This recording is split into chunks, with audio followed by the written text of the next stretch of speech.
I just thought I'd make an audio file really just about coaching. It's something that I'm passionate about, it's something I think all personal trainers should have a keen interest in. And I think the word coaching gets confused. Sometimes we might think about counselling or just good communication skills. And I thought I'd just explore this and remind you, I guess, of a few things as well if you've seen some of my other stuff or if you're a graduate of ours.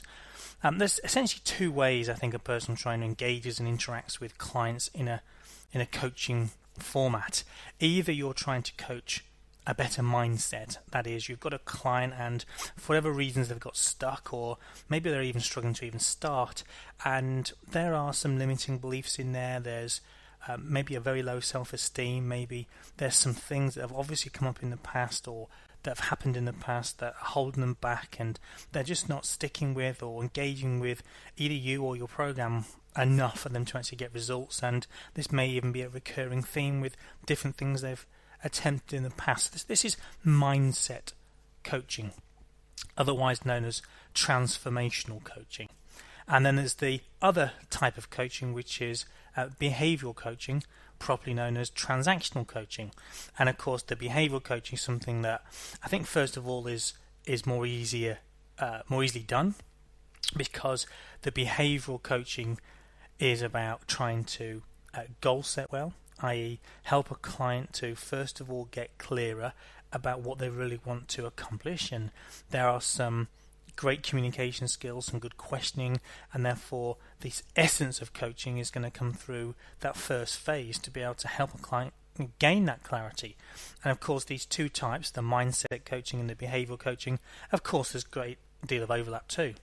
But when you're trying to coach behavior, it's that accountability you're trying to help people to have for those things they say now is most important to them, as in the strategy that you've created with them because of them telling you about what they really want instead of what they've currently got.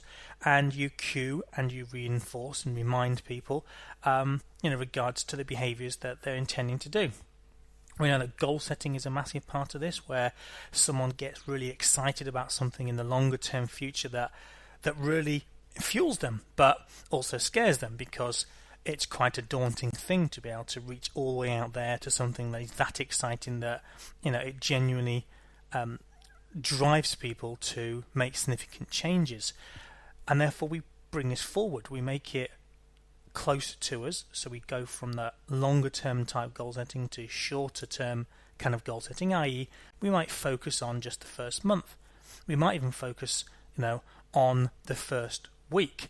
But certainly what's changing as we bring that focus closer is we're changing from those outcome goals, so things that a person wants to accomplish or achieve in a certain time frame, to process or journey out, action goals in terms of what they're going to do. And when someone wakes up every morning and instead of their old thoughts which aren't always that helpful, they have their new thoughts, which are certainly driven mainly by considerations as to what they've got to do today in terms of their exercise, which is often cardiovascular training, meaning walking, running, going to the club, doing some kind of class, and nutrition in terms of not what they've got to avoid, not what they've got to starve themselves of, but focus in terms of what they've got to eat, to focus on the positive side of nutrition. And when they have that focus, that helps to stop those unwanted behaviors and probably even thoughts and emotions to occur. And we can see sometimes when we get this behavioral coaching done well, the easier type of coaching, we can actually feed forward and to be able to support some of those mindset changes. Because of course when someone over a period of time focuses mainly on the things that they can do and are doing, and start to feel really good about doing those things, and then accomplish things that they hadn't accomplished before, that is going to change your mindset. And although I'd like to talk later about what happens when you've got a client that needs that kind of mindset coaching service or support, I wanted to drive just how important it is to make sure that as trainers we are always trying to coach too. And sometimes it's actually relatively simple stuff.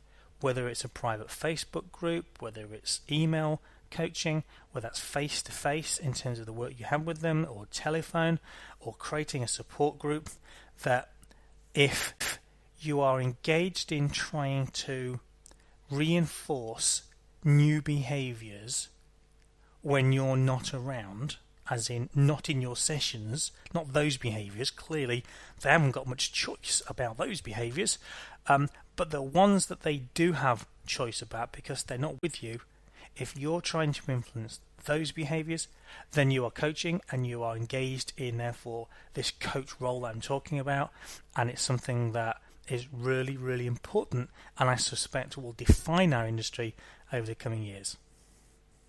Hope you enjoyed my little bit of audio.